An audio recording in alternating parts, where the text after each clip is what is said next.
दिल्ली के लिए रवाना हुए, लेकिन पुलिस ने उन्हें घग्गर नदी के ऊपर बने पुल पर रोकने की कोशिश की। जब किसान नहीं माने तो पुलिस ने आंसू गैस के गोले दागे और वाटर कैनन का भी इस्तेमाल किया गया है।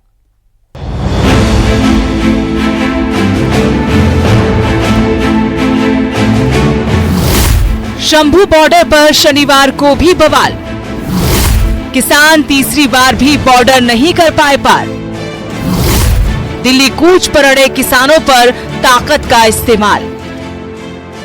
शंभू बॉर्डर पर बैठे किसान तीसरी बार भी बॉर्डर पार नहीं कर पाए। 101 किसानों के जत्थे ने शनिवार को शंभू बॉर्डर पर दिल्ली मार्च शुरू किया, लेकिन पुलिस कर्मियों ने उन्हें रोक दिया। अंबाला पुलिस ने हरियाणा बॉर्डर पर सख्त बैरिकेडिंग कर रखी थी। काफी देर तक किसानों और पुलिस में बहसबाजी हुई। किसान आगे जाने देने की मांग करते रहे, लेकिन पुलिस ने कहा कि अगर दिल्ली में धरने की अनुमति है तो दिखाइए, नहीं तो लौट जाइए। किसानों ने कहा कि दिल्ली जाने के लिए कोई अनुमति नहीं चाहिए। किसानों ने बैरिकेडिंग हटाने की भी कोशिश की, जिसके बाद पुलिस ने आंसू गैस के गोले छोड़े और वाटर कैनन का इस्तेमाल किया, जिसमें कई किसान घायल हो गए। इसके बाद दिल्ली चलो मार्च को स्थगित कर दिया गया। किसान मजदूर मोर्चा के नेता सरवण सिंह पंधेर ने कहा कि शंभू बॉर्डर पर पुलिस की तरफ से सुरक्षा हस्तक्षेप के बाद रोके गए 101 किसानों के जत्थे को सरवण सिंह पंधेर ने देश भर में ट्रैक्टर मार्च करने का आह्वान किया तो कहा कि 16 दिसंबर को पंजाब को छोड़कर देश के बाकी राज्यों में ट्रैक्टर मार्च होगा। इसके बाद 18 दिसंबर को 12 बजे से लेकर 3 बजे तक पंजाब में हर जगह रेल रोको आंदोलन किया जाएगा। 18 तारीख को 12 बजे से लेके 3 बजे तक, 18 दिसंबर को 12 बजे से लेके 3 बजे तक पंजाब में केवल पूरी तरह रेलें जाम की जाएंगी और हम पंजाब के पूरे किसान, मजदूर, नौजवान, व्यापारी, रेडी फड़ी वाले, विद्यार्थी, मुलाजम सभी तबकों को अपील करते हैं। जगजीत सिंह डल्लेवाल का जो अमर अनशन है वो मांगे पूरी करे, जीत में मोर्चे को बदलना है। उठिए 3 करोड़ पंजाबियों, आपको ये चैलेंज है। कोई भी पंजाब का कोना नहीं छूटना चाहिए जहां रेले जाम नहीं होनी चाहिए। रेल रोको अकेला पंजाब में होगा, ट्रैक्टर मार्च पंजाब से बाहर के अन्य राज्यों में होगा। वहीं शनिवार को किसान कांग्रेस के कार्यकारी अध्यक्ष बजरंग पूनिया भी शंभू बॉर्डर पहुंचे। इस मौके पर न्यूज 18 से एक्सक्लूसिव बातचीत में बजरंग पूनिया ने कहा कि वो किसानों के साथ खड़े हैं, उनके मुद्दों की लड़ाई में उनके साथ हैं। बजरंग पूनिया ने कहा कि हरियाणा और केंद्र सरकार किसानों के साथ दोहरा बर्ताव कर रही है। देखो, वो आप लोगों को दिखाइए कि भाई जो सरकार बोल रही है करनी और कथनी में क्या फर्क है। जो भाजपा बड़े बड़े वादे कर रही है, हम जाने से नहीं रोक रहे, हम तो खून बरसा रहे हैं। आपने देखा अभी 7 से 8 किसान घायल हो चुके हैं अभी तक। तो ये असली चेहरा है जो बीजेपी सरकार बोल रही है कि भाई हम किसान हितैषी हैं। तो ये किसानों के प्रति रवैया उनका, उनके ऊपर आंसू गैस के गोले छोड़े जा रहे हैं, उनके ऊपर गोलियां चलाई जा रही हैं, जहरीली गैसें छोड़ी जा रही हैं। मुझे नहीं लगता कि माननीय सुप्रीम कोर्ट का भी ये कोई निर्णय लिया तो उसका सम्मान करती है सरकार। आप देख सकते हैं कि कैसे बल प्रयोग किया जा रहा है किसानों पे। माननीय सुप्रीम कोर्ट ने बोला कि भाई शांतिपूर्ण तरीके से आप बात करिए, तो उसके बाद ये चीजें की जा रही हैं। तो इसमें हम बोल नहीं सकते कि भाई ये देश में कोई कानून व्यवस्था की चीज को भी मानते हैं। ख्याल रहे, किसानों ने इससे पहले भी 2 बार दिल्ली कूच का प्रयास किया था, लेकिन दोनों बार हरियाणा पुलिस ने उन्हें आगे बढ़ने से रोक दिया। शनिवार को भी वो दिल्ली कूच करने में असफल रहे। पंजाब के किसान एमएसपी पर कानूनी गारंटी समेत तमाम मांगों को लेकर फरवरी से शंभू बॉर्डर पर बैठे हुए हैं। न्यूज 18 के लिए शंभू बॉर्डर से रवि मिश्रा और नितिन अंतल की रिपोर्ट। अनूपगढ़ में चोर बेहद बेखौफ हैं। ऐसा हम इसलिए कह रहे हैं क्योंकि नकाबपोश 2 चोरों ने यहां पर चोरी की कोशिश की। आयरन स्टोर में लगे सीसीटीवी में तोड़फोड़ भी की गई है।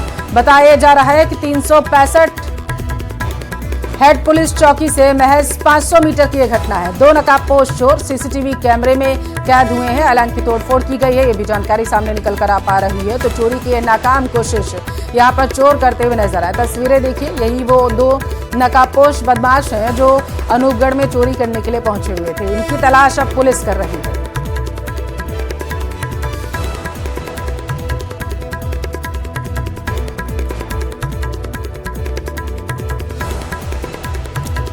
365 हेड पुलिस चौकी से महज 500 मीटर की दूरी पर इस घटना को अंजाम दिया गया। चोर कितने बेखौफ हैं, इसका अंदाजा आप इसी बात से लगा सकते हैं। हालांकि ये दोनों चोर सीसीटीवी में कैद हो गए हैं। नकाबपोश इन बदमाशों की तलाश अब पुलिस कर रही है और पता लगाया जाएगा कि इनके हौसले आखिर इतने बुलंद क्यों हो चले हैं।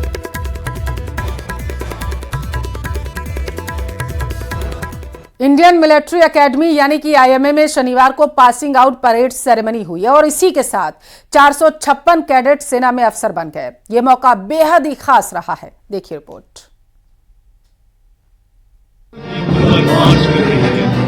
नौजवानों का ये जोश, उनका उत्साह, एक साथ उनके ये हाथ, एक साथ उनके ये कदम, उनका वसीला, मान करता है देश सुरक्षित है। इसी के साथ 456 जाबाज भारतीय सेना में अफसर बन गए। देहरादून की इंडियन मिलिट्री एकेडमी में पासिंग आउट परेड का समारोह हुआ। अफसर बनने की खुशी क्या होती है वो इनके चेहरे पर साफ चमक रही थी। देश सेवा का जज्बा दिल में लिए जब ये सभी पासिंग आउट परेड सेरेमनी में शामिल हुए तो इनका जोश देखने लायक था। सभी कैंडिडेट्स के अभिभावक भी इस ऐतिहासिक पल के गवाह बनने के लिए भारतीय सैन्य अकादमी में मौजूद रहे। सभी के लिए ये गर्व से भर देने वाला पल था। 456 युवा अफसर देश सेवा के लिए सेना की मुख्य धारा में जुड़ गए हैं। इनके अलावा मित्र राष्ट्रों के 35 कैंडिडेट्स भी पास आउट हुए।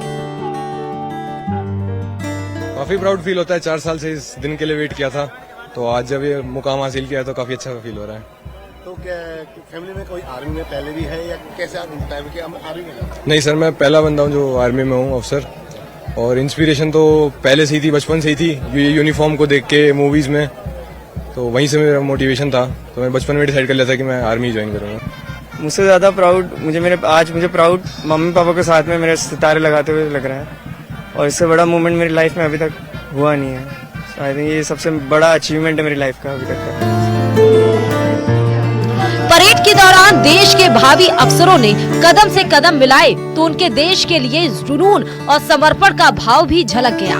पासिंग आउट परेड के बाद पीपिंग सेरेमनी की रस्म हुई। It's a good pleasure when you get work so hard for the 3 years, and after getting selected in the Nepali Military Academy and coming here in the Indian Military Academy, it's a matter of pride for me, my parents, and everybody who are involved in this, including all the instructors. So it's a good feeling actually. Being an officer, it was always my dream to serve the country, and whatever I am today right now is solely because of my country, my parents, and my king. ऐतिहासिक Chetwode building के drill square पर हुई parade की सलामी नेपाल के सेना प्रमुख अशोक राज सिग्देल ने ली। इसके साथ ही भारतीय सैन्य अकादमी के नाम देश विदेश की सेना को 66,119 युवा सैन्य अधिकारी देने का गौरव जुड़ गया। कैंडिडेट 3 सालों की बुनियादी मिलिट्री ट्रेनिंग को पूरा करने के बाद कमीशन पाते हैं।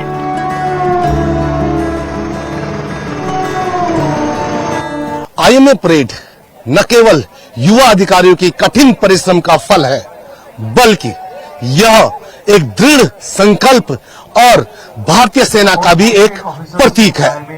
कैमरा सहयोगी संदीप के साथ मैं सत्येंद्र बर्तवाल, न्यूज़ 18 आईएमए देहरादून।